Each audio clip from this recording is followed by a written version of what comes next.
جی السلام علیکم ورحمۃ اللہ وبرکاتہ۔ بھائی میرے آپ نے بڑی اچھی بات کی کہ مقابلہ اچھا نہیں ہے۔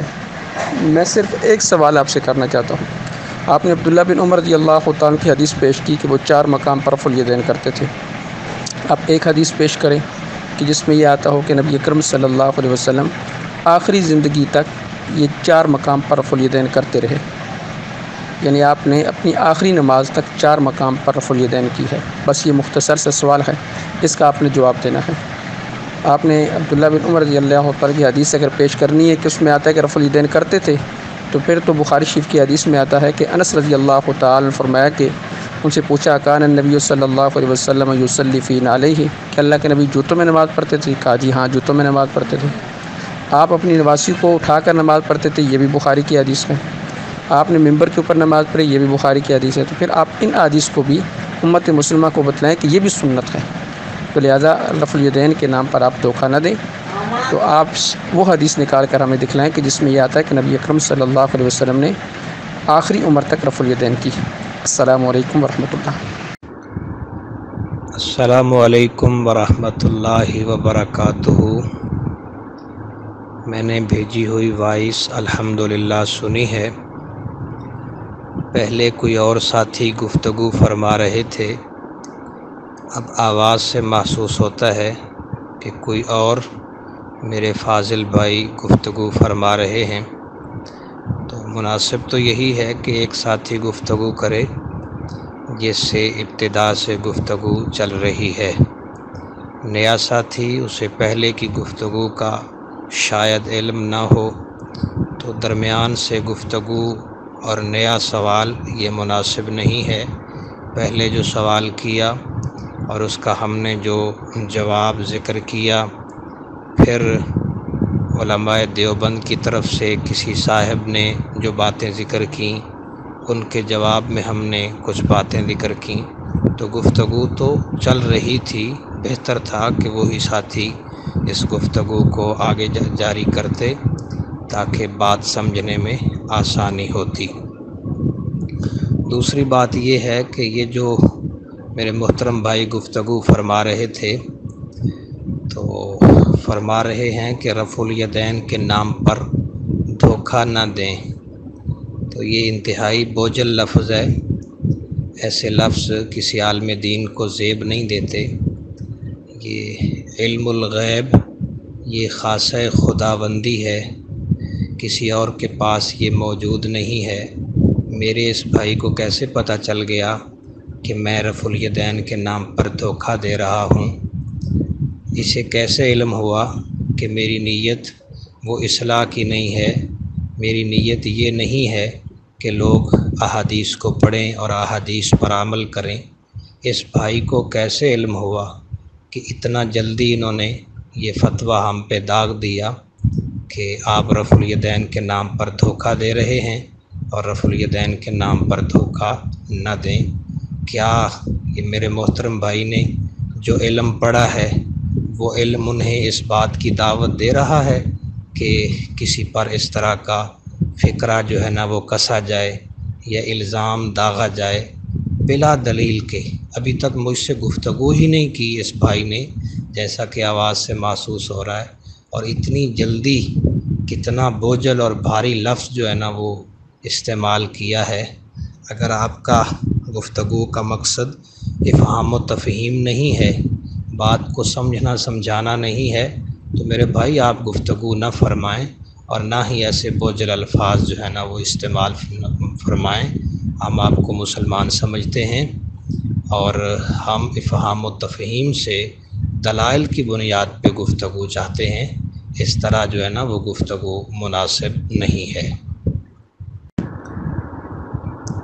تیسری بات یہ ہے کہ جس مسئلے پہ گفتگو چل رہی ہے اور جو دلائل میں نے ذکر کیے اور جو علماء دیوبند کی طرف سے کسی صاحب نے باتیں ذکر کی ہیں، اسی سلسلے کو آگے بڑھایا جائے اور میری ان باتوں کا جو میں نے گزارشات کی تھیں ان کا جواب دیا جائے اور بات کو آگے بڑھایا جائے، خالص علمی انداز میں اور تحقیقی انداز میں، بازاری جملے قطعاً استعمال نہ کیے جائیں۔ اور یہ جو آپ نے ذکر فرمایا کہ جوتوں میں نماز پڑھنا، نبی پاک کا اپنی نواسی کو اٹھا کے نماز پڑھنا، اور جو دیگر احادیث آپ نے ذکر فرمائی ہیں، ان پر گفتگو بعد میں ہوگی، پہلے اصل مسئلے پر گفتگو ہوگی۔ آپ اصل مسئلے پر گفتگو کریں، پھر سائل بن کر ان احادیث کے بارے میں سوال کریں۔ انشاءاللہ ہم قرآن و حدیث سے اور فہم سلف کی روشنی میں، چونکہ ہم قرآن و سنت پہ عمل فہم سلف کی روشنی میں کرتے ہیں، تو انشاءاللہ فہم سلف صالحین کو سامنے رکھتے ہوئے ہم قرآن و سنت سے ان احادیث کا معنی اور مفہوم واضح فرما دیں گے۔ آپ جلدی نہ فرمائیں، جو بحث چل رہی ہے اسے پایہ تکمیل تک پہنچائیں، اس کے بعد آپ سوال کریں۔ انشاءاللہ ہم حاضر ہیں، ضرور ان احادیث کی ہم وضاحت کریں گے، اور ہم ان احادیث کے بارے میں اپنے موقف کو بیان کریں گے۔ یہ بات آپ یاد رکھیں کہ وہ اہل حدیث اور قرآن و سنت پر عمل نہ کرے، یہ نہیں ہو سکتا۔ جتنی بھی احادیث ہیں الحمدللہ ہم ان پہ عمل پیرا ہیں۔ جو منسوخ احادیث ہیں وہ تو الگ ہیں، جو احادیث امت کے لیے قابل عمل ہیں ان پر انشاءاللہ ہم عمل کرتے ہیں، اور آپ بتائیں گے کہ فلاں حدیث ہے اس پر آپ کا عمل نہیں ہے، تو ہم انشاءاللہ اس پر بھی عمل کی کوشش کریں گے۔ لیکن یہ تو بعد میں جو آپ سوالات کریں گے اور اس پر بحث چلے گی، برائے مہربانی جو پہلے گفتگو جاری ہے اسی موضوع کو آگے بڑھائیں اور پہلے اس کو مکمل فرمائیں، پھر یہ باتیں ذکر کریں اور نئے سوالات اپنے کریں، پہلے اسی بات کو مکمل فرمائیں۔ اللہ تعالیٰ میرا اور آپ کا حامی و ناصر ہو۔ السلام علیکم۔ جی وعلیکم السلام ورحمۃ اللہ وبرکاتہ۔ جی میرے بھائی، میں نے آپ کا 3 منٹ اور 10 سیکنڈ کا کلپ سنا ہے۔ میں آپ سے 2 گزارشیں کروں گا۔ پہلی گزارش تو یہ ہے کہ بات مختصر اور بامقصد ہو، کیونکہ 3 منٹ اور 10 سیکنڈ کے کلپ میں آپ نے بس یہی باتیں کی ہیں، نیا بھائی ہے، علم الغیب ہو گیا ہے، فلاں ہے فلاں ہے۔ تو یہ میں نہیں سمجھتا کہ علماء کی شان نشان یہ باتیں ہوں کہ وہ اپنا وقت ایک ہی بات پہ بار بار اس کو دہرا کر وہ ضائع کریں۔ میں امید یہ رکھوں گا کہ آپ بامقصد بات کریں گے۔ اور دوسری بات یہ کہ آپ نے کہا کہ آپ نے ہم پر دھوکے کا فتویٰ لگا دیا، تو یہ تو انشاءاللہ العزیز آپ خود ہی پتہ چل جائے گا کہ میں نے فتویٰ لگایا ہے یا میں عالم الغیب ہوں یا میں نے کیا کہا ہے۔ تو میرے بھائی، میں مختصر سی بات آپ سے یہ عرض کروں گا کہ رفع الیدین کو آپ شریعت محمدی میں کیا سمجھتے ہیں، فرض، واجب، سنت یا مستحب؟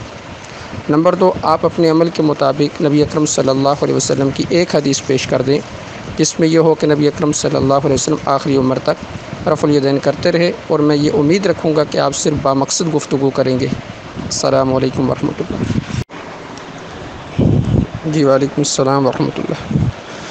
میرے بھائی، دوسرے کلپ کے اندر بھی آپ کی وہی روایتی باتیں ہیں، میں نے صرف چند باتیں آپ سے پوچھنی ہیں۔ مجھے امید ہے کہ سب سے پہلے آپ اپنا نام اور اپنا مسلک ضرور بتلائیں گے۔ جب آپ بتلائیں گے تو میں بھی انشاءاللہ العزیز اپنا نام اور اپنا مسلک ضرور بتلاؤں گا۔ دوسری بات یہ کہ آپ نے یہ فرمایا کہ یہ جو آپ نے نواسی کو اٹھا کر نماز پڑھنا اور یہ جوتے پہن کے نماز پڑھنے کی حدیث بیان کی ہیں، اس میں آپ سائل بن کر سوال کریں، تو شاید آپ میرے خیال میں واقف ہی نہیں ہیں اس بات سے، کیونکہ ایک عالم کی یہ شان نہیں کہ وہ ایسی بات کرے، کیونکہ جب فریق مخالف کو کوئی بات سمجھانی ہوتی ہے اس کو دلائل کی روشنی میں اور اس لیول کے دلائل دے کر سمجھائی جاتی ہے۔ تیسری بات آپ نے یہ فرمائی کہ ہم اہل حدیث ہیں اور اہل حدیث پر عمل نہ کرے، تو یہ کیسے ہو سکتا ہے؟ تو اس پر میں صرف ایک سوال آپ سے پوچھوں گا، یہ وطروں کے اندر اہل حدیث جو ہاتھ اٹھا کر دعا مانگتے ہیں، یہ کون سی حدیث کے اندر ہے؟ مجھے وہ صحیح صریح حدیث ذرا فرما دیں، تو انشاءاللہ جو موضوع ہے اسی پر بات ہوگی۔ لیکن میرا مزاج یہ ہے کہ میں بامقصد گفتگو کرتا ہوں اور دائیں بائیں نہیں جاتا، تو میں امید کرتا ہوں کہ آپ اپنا نام بھی ضرور بتلائیں گے اور رفع الیدین کے بارے میں یہ ضرور بتلائیں گے کہ وہ فرض ہے، واجب ہے، سنت ہے، یہ مستحب ہے، اور ایک اپنے عمل کے مطابق حدیث بھی ضرور پیش کریں گے۔ باقی رہی یہ بات کہ آپ کہتے ہیں کہ نیا ساتھی ہائر کیا ہے، تو جن 2 عامی ساتھیوں کی گفتگو ہو رہی تھی تو انہوں نے بھی آپ کو ہائر کیا تھا، تو لہٰذا میں یہ نہیں سمجھتا کہ ایک عالم کی یہ شان ہو کہ وہ ایسی باتیں کرے۔ السلام علیکم۔